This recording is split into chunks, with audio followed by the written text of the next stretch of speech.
네, 여러분 안녕하세요. 드디어 로마서 네 번째 결론을 맺는 날이 되었습니다. 박수. 내가 제일 좋아합니다. 그죠? 네, 오늘 본문은 11장 13절부터 마지막 절 36절까지 말씀입니다. 조금 기니까 제가 좀 빨리 읽어볼게요. 여러분도 따라오세요. 내가 이방인인 너희에게 말하노라. 내가 이방인의 사도인 만큼 내 직분을 영광스럽게 여기노니 이는 혹 내 고륙을 아무쪼록 시기하게 하여 그들 중에서 얼마를 구원하려 함이라. 그들을 버리는 것이 세상의 화목이 되거든 그 받아들이는 것이 죽은 자 가운데서 살아나는 것이 아니면 무엇이리요. 제사하는 처음 익은 곡식가루가 거룩한즉 떡덩이도 그러하고 뿌리가 거룩한즉 가지도 그러하니라. 또한 가지 얼마가 꺾이었는데 돌 감람나무인 네가 그들 중에 접붙임이 되어 참 감람나무 뿌리의 진액을 함께 받는 자가 되었은즉 그 가지들을 향하여 자랑하지 말라. 자랑할지라도 네가 뿌리를 보존한 것이 아니요 뿌리가 너를 보존하는 것이니라. 그러면 네 말이 가지들이 꺾인 것은 나로 접붙임을 받게 하려 함이라 하리니 옳도다. 그들은 믿지 아니함으로 꺾이고 너는 믿음으로 섰느니라. 높은 마음을 품지 말고 도리어 두려워하라. 하나님이 원 가지들도 아끼지 아니하셨은즉 너도 아끼지 아니하시리라. 그러므로 하나님의 인자하심과 준엄하심을 보라. 넘어지는 자들에게는 준엄하심이 있으니 너희가 만일 하나님의 인자하심에 머물러 있으면 그 인자가 너희에게 있으리라. 그렇지 않으면 너도 찍히는 바 되리라. 그들도 믿지 아니하는데 머무르지 아니하면 접붙임을 받으리니 이는 그들을 접붙이실 능력이 하나님께 있음이라. 네가 원 돌 감람나무에서 찍힘을 받고 본성을 거슬러 좋은 감람나무에 접붙임을 받았으니 원가지인 이 사람들이야 얼마나 더 자기 감람나무에 접붙이심을 받으랴. 형제들아, 너희가 스스로 지혜 있다 하면서 이 신비를 너희가 모르기를 내가 원하지 아니하노니 이 신비는 너희 이방인의 충만한 수가 들어오기까지 이스라엘의 덜어는 우둔하게 된 것이라. 그리하여 온 이스라엘이 구원을 받으리라. 기록된 바 구원자가 시온에서 오사 야곱에게서 경건하지 않은 것을 돌이키시겠고 내가 그들의 죄를 없이 할 때에 그들에게 이루어질 내 언약이 이것이라 함과 같으니라. 복음으로 하면 그들이 너희로 말미암아 원수된 자요 택하심으로 하면 조상들로 말미암아 사랑을 입은 자라. 하나님의 은사와 부르심에는 후회하심이 없느니라. 너희가 전에는 하나님께 순종하지 아니하더니 이스라엘에 순종하지 아니하므로 이제 긍휼을 입었는지라. 이와 같이 이 사람들이 순종하지 아니하니 이는 너희에게 베푸시는 긍휼로 이제 그들도 긍휼을 얻게 하려 하심이라. 하나님이 모든 사람을 순종하지 아니하는 가운데 가두어 두심은 모든 사람에게 긍휼을 베풀려 하심이로다. 깊도다. 하나님의 지혜와 지식의 풍성하며 그의 판단은 헤아리지 못할 것이며 그의 길은 찾지 못할 것이로다. 누가 주의 마음을 알았느냐? 누가 그의 모사가 되었느냐? 누가 주께 먼저 드려서 갚으심을 받겠느냐? 이는 만물이 주에게서 나오고 주로 말미암고 주에게로 돌아감이라. 그에게 영광이 세세에 있을지어다. 아멘. 네, 여러분, 오늘 저는 개인적으로 이 본문을 사실은 그렇게 많이 묵상한 본문은 아니었어요, 예전에는. 그런데 이 로마서를 계속 정주행하다가 묵상을 해보니까 너무 귀한 거예요. 뭐가 귀하냐? 지금 하나님께서 이 사도 바울이라는 사람을 선택하셔서 로마에 있는 이 교회에게 편지를 쓰고 계신 거잖아요. 그러니까 바울이 전달하고는 있지만 결국엔 하나님의 생각이고 하나님의 아이디어인데 지난 시간 그리고 지지난 시간 계속 이어서 그러니까 큰 역사로부터 배울 수 있는 교훈은 이거였어요. 이스라엘이 원래 하나님의 언약을 받은 사람인데 그들이 대부분 실패했어요.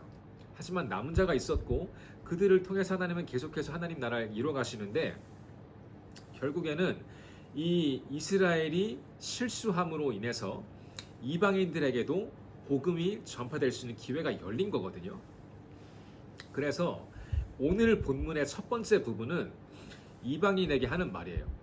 무슨 말이냐면, 야 이방인들아, 내가 지금 너희에게 이 말씀을 전하게 되었는데 너희가 믿음이 좋아서 이스라엘이 받을 언약을 받게 된 거 그거 맞는 말이야. 그런데 너희 조심해라, 겸손해라, 너희도 교만하지 말아라. 너희가 잘나서 받은 게 아니라 하나님의 은혜가 이스라엘의 실수를 인해서 너희가 그 덕을 지금 받게 된 거야 라고 설명을 하고 있는 부분이고, 이제 중반부 이후에 그러니까 25절부터는 다시 이스라엘로 주제가 넘어가는데, 이스라엘이 지금은 비록 실수를 하고 넘어져서 이방인들에게 지금 구원이 전파되고 있지만 하나님께서는 결코 그들을 포기한 것이 아니기 때문에 결국에는 이스라엘로 다시 구원이 넘어올 거라는 그런 하고 계신 거거든요. 그러니까 저와 여러분도 지금 우리가 뭐 믿음이 좋다 이런 말 하면서 예배가 뜨겁다 하면서 절대로 교만하면 안 된다는 거예요.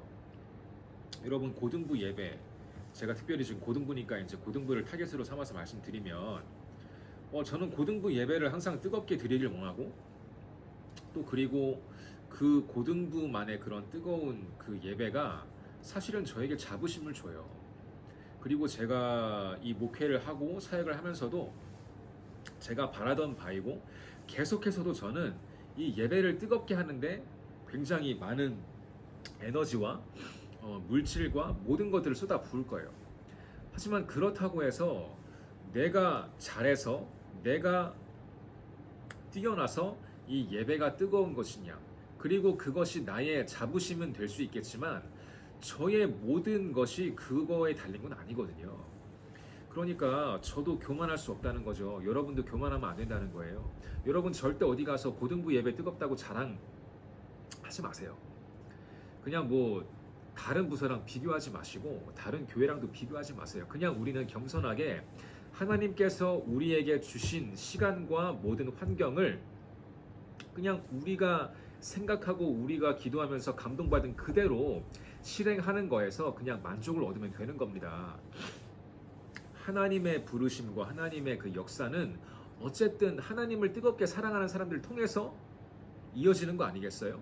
그냥 우리도 그의 일부이길 바라는 것이고, 우리 고등부도 그리고 제가 앞으로 맡게 될 모든 사역들도 그냥 겸손하고 그냥 순수하고 정직하게 하나님께서 주시는 그 기회에 그냥 충실하면 그걸로 저는 그냥 만족할 수 있는 거예요.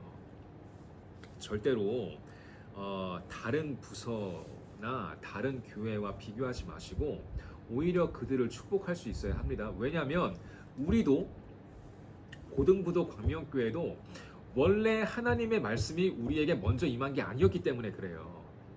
우리도 받은 사람들이고 우리도 전달받은 그 통로에 지나지 않습니다.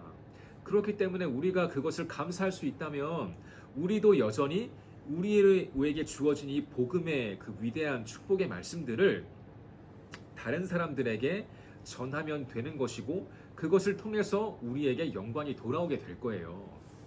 그러니까 우리에게 전해준 이 한국교회, 특별히 젊은 사람들은 이 한국교회 기존의 전통적인 교회들을 굉장히 무시하거나 이렇게 가볍게 여기는 경향이 있잖아요. 그러지 말라는 거예요. 왜? 그들이 없었으면 우리도 없어요. 지금은 우리가 보기에, 젊은 사람들이 보기에 이 중년 이상, 노년층에 계신 이 전통적인 교회가 많이 타락한 것처럼 보이고, 또 많이 원래의 성경적인 의미에서, 복음의 의미에서 벗어난 것처럼 보이지만, 결국에는 그들의 약함을 통해서 우리가 강함을 입지 않았습니까? 이 말을 지금 하고 있는 거예요. 그러니까 절대로 어디 가서 누구와 있든지 지금 우리에게 충만하게 역사하시는 그 하나님을 우리가 교만의 아이템으로 삼는 것이 아니라 그저 겸손히 감사하고, 우리는 우리에게 주어진 것을 활용해서 이 복음이 흘러가게 하면 된다는 거예요. 그러니까 사도 바울은 그 하나님의 경륜이라는 큰 그림을 바라보면서 결국에는 하나님의 선하심으로 돌아가서, 하나님 감사합니다.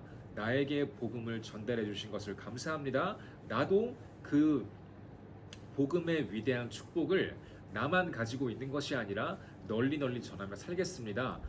그 하나님의 위대하시고 선하심을 높이 찬양합니다. 라고 오늘 말씀을 맺고 있는 거거든요. 33절부터 보니까 깊도다 하나님의 지혜와 지식의 풍성하며 그의 판단은 헤아리지 못할 것이며 그의 길은 찾지 못할 것이로다. 누가 주의 마음을 알았느냐? 누가 그의 모사가 되었느냐? 누가 주께 먼저 드려서 갚으심을 받겠느냐? 자랑하지 말라는 거예요. 이는 만물이 주에게서 나오고 주로 말미암고 주에게로 돌아감이라.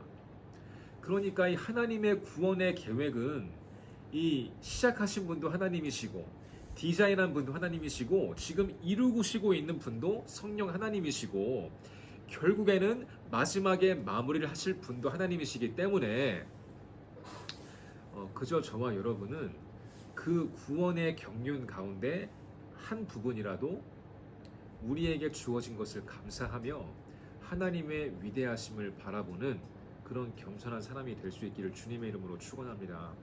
하나님에게만 영광이 세세에 있다고 사도 바울이 말한 것처럼 정말로 그렇습니다. 그러니까 저와 여러분 오늘 말씀을 긴 부분이지만 다시 한번 묵상해 보시면 그 내용을 다시 한번 알 수가 있겠죠. 사랑하는 여러분, 이스라엘이 분명히 언약을 처음 받은 민족이고 사람들이었지만 실수했고 그 실수도 하나님은 그냥 이스라엘을 벌하시는 데 사용하지 않으셨어요. 그 실수를 통해서 이 복음이란 것이 틈새 사이로 이방 민족에게 흘러가게 하셨고 물론 그 중심에 예수님이 계셨죠.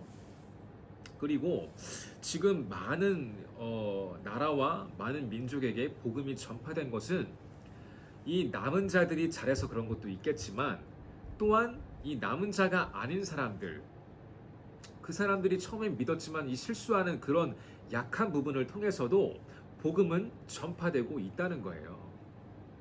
그러니까 저나 여러분이나 우리가 복음 안에서 완전하지 않죠. 우리가 복음을 완벽하게 지킬 수 없어요.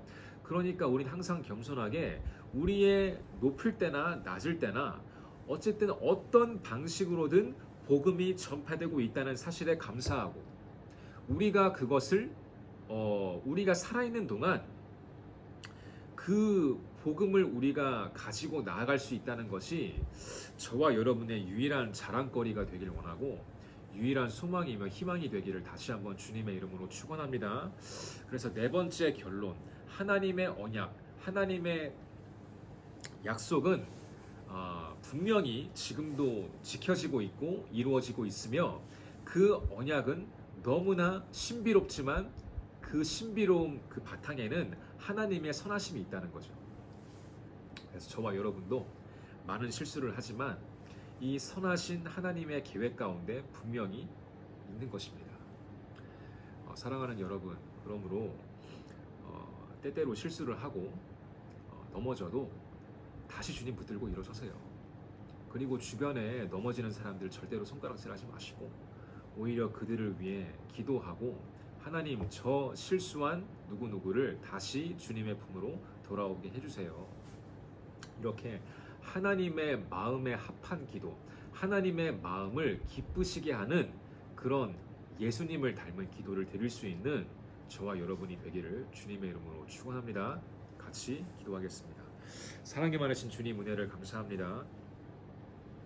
오늘 말씀을 묵상하며 하나님께서 얼마나 우리를 사랑하시는지 알게 되었습니다. 다시 한번 알게 되었습니다.